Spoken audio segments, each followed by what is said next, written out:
नमस्कार, मैं आस्था। मेरे चैनल वृंदे राखी पर आपका स्वागत है। आज मैं आपको बताऊंगी कुल देवी देवता कौन होते हैं और जो हमारे कुल देवी देवता हैं उनकी पूजा अर्चना ना करने से हमें कौन से दोष लगते हैं, जो लोग भूल चुके हैं वह क्यों भूल चुके हैं और उनको किस प्रकार की हानियों का सामना करना पड़ता है। तो ये सारी बात मैं आपको इस वीडियो में बताऊँगी। अगली वीडियो में मैं आपको ये भी बताऊंगी कि जिनको अपने कुल देवी देवता का नहीं पता है तो वो कैसे पता करें, वो क्या करें। तो चलिए आगे हम बात करते हैं कि कुल देवी देवता कौन होते हैं और इनकी पूजा अर्चना ना करने से क्या दोष लगता है। तो चलिए जानकारी हम विस्तार से लेते हैं।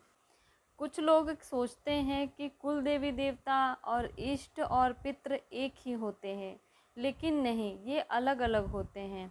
कुल देवी देवता हमारे पूर्वजों द्वारा पूजे जाने वाले देवता होते हैं और पितृ हमारे स्वर्गवासी पूर्वज होते हैं। उसी प्रकार इष्ट देव हमारे व्यक्तिगत देव होते हैं, जिनकी पूजा अर्चना करके हम अपने मार्ग में जो रुकावटें हैं, हमारे तरक्की के मार्ग में हो या किसी प्रकार की मार्ग में रुकावट आती हो, तो उसे दूर कर सकते हैं उनको प्रसन्न करके।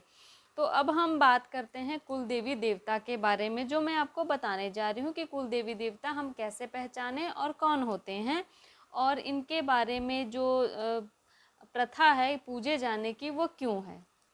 तो चलिए अब मैं आपको हमारे जो कुल देवी देवता होते हैं उनके बारे में पूरी जानकारी देती हूँ। भारत में विभिन्न समुदाय और जातियों के लोग रहते हैं, जिनके अलग अलग गोत्र होते हैं। एक ही गोत्र के अलग अलग कुल देवी या कुल देवता हो सकते हैं। जरूरी नहीं है कि किसी का गोत्र एक समान है। जैसे किसी सभी का गोत्र भारतवाज है तो सभी के गोत्र के जो कुल देवी देवता हों एक ही हों, ऐसा नहीं है। और साथ ही एक ही गोत्र के लोग अलग अलग जातियों में भी होते हैं। जैसे भारतवाज गोत्र आपको कई जातियों में मिल जाएंगे। तो इस प्रकार आप समझ जाइए कि गोत्र के आधार पर हम कुल देवी देवता नहीं समझ सकते हैं। हमें कुल देवी देवता को समझने के लिए कि हमारे कुल देवी देवता कौन है, उसके बारे में कुछ प्रयास करने पड़ेंगे। हम अपने गोत्र के आधार पर समझ सकते हैं कि हम किस ऋषि के वंशावली से उत्पन्न हुए हैं और किस वंश में हम चल रहे हैं, और इससे पहले जो हमारे पूर्वज थे वो किस देवी देवता की पूजा करते थे, जो कुल देवी देवता के रूप में होते हैं। जैसे कि हम शिव, पार्वती, गणेश और भी कई देवताओं की पूजा करते हैं, पर वो एक आस्तिक और अलग भावना हो गई। और जो कुल देवी देवता होते हैं वो हमारे परिवार की रक्षा करने के लिए होते हैं। हमारे देश पर बहुत से आक्रमण हुए, जिससे लोग इधर उधर हो गए। कुछ लोग जीविका कमाने के लिए दूसरे स्थानों पर चले गए, कुछ लोगों ने अपने धर्म को परिवर्तित कर लिया। इस कारण वह अपने कुल देवी देवता को नहीं जानते हैं। कुल देवी देवता की पूजा विशेष मांगलिक अवसरों पर की जाती है और वर्ष में एक बार ऐसा दिन भी सभी अपने अपने अनुसार मनाते हैं और अपने कुल देवी देवता के स्थान पर पहुंचते हैं।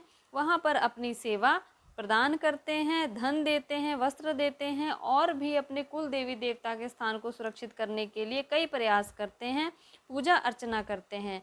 जब परिवार में किसी का विवाह होता है तब कुल देवी देवता की पूजा करनी जरूरी होती है, अन्यथा हुए विवाह को कोई भी सफल बनाने में प्रयास करने पर भी हम प्रयास को पूर्ण नहीं कर पाए। और जब परिवार में किसी संतान की उत्पत्ति होती है, जन्म होता है, तब भी कुल देवी देवता का विशेष पूजा अर्चना करने का महत्व है। और जब मुंडन इत्यादि कोई मांगलिक कार्य होता है तब भी कुल देवी देवता की पूजा की जाती है, उनके स्थान पर जाकर इन कार्यों को किया जाता है। और जो लोग इन विशेष मौक़ों पर अपने कुल देवी देवता की पूजा नहीं करते हैं, वह इन मांगलिक कार्यों को करने के बाद इसका सुख नहीं भोगते हैं। किसी न किसी प्रकार की घटना दुर्घटना होने लगती है और कुल देवी देवता का आशीर्वाद जो इन्हें प्राप्त नहीं होता है, और साथ ही कोई न कोई हानि होने लगती है, वंश आगे नहीं बढ़ता है। ऐसा देखने में भी आया है कि जो लोग कुल देवी देवता की पूजा अर्चना छोड़ देते हैं, विशेष मौक़ों पर भी नहीं करते हैं और वार्षिक भी नहीं करते हैं, तो ऐसे परिवार पर कुछ समय के बाद उन देवी देवताओं के, जो हमारे कुल देवी देवता हैं, उनका जो सुरक्षा कवच है वो हट जाता है। उसके बाद उन्हें कई परेशानियों का सामना करना शुरू हो जाता है, जैसे कि ग्रह क्लेश अधिक होता है और घर में अशांति आती है, जीवन में तरक्की नहीं होती है, एक ही समान जीवन चलता रहता है जिसमें किसी प्रकार की खुशी नहीं होती है, दुर्घटनाएं हो जाती हैं कई प्रकार की। इसलिए अपने कुल देवी देवता के बारे में जानना बहुत ज़रूरी है। ये तो मैंने आपको सारी जानकारी दे दी कि कुल देवी देवता कौन होते हैं और इनकी पूजा अर्चना नहीं करने पर हमें क्या दंड मिलता है या फिर क्या हमें दोष लगता है, ये सब मैंने आपको बता दिया है इस वीडियो में। अगली वीडियो में मैं आपको बताऊंगी कि हम अपने कुल देवी देवता को कैसे पहचानें, कैसे जानें कि हमारे कुल देवी देवता कौन थे और उनकी पूजा हम अगर अपने स्थान पर नहीं रहते हैं तो कैसे करें। तो इसी प्रकार की और भी बहुत सारी जानकारी मैं आपको देती रहती हूँ, तो चैनल को सब्सक्राइब कर लें और बेल आइकन को प्रेस कर लें। धन्यवाद।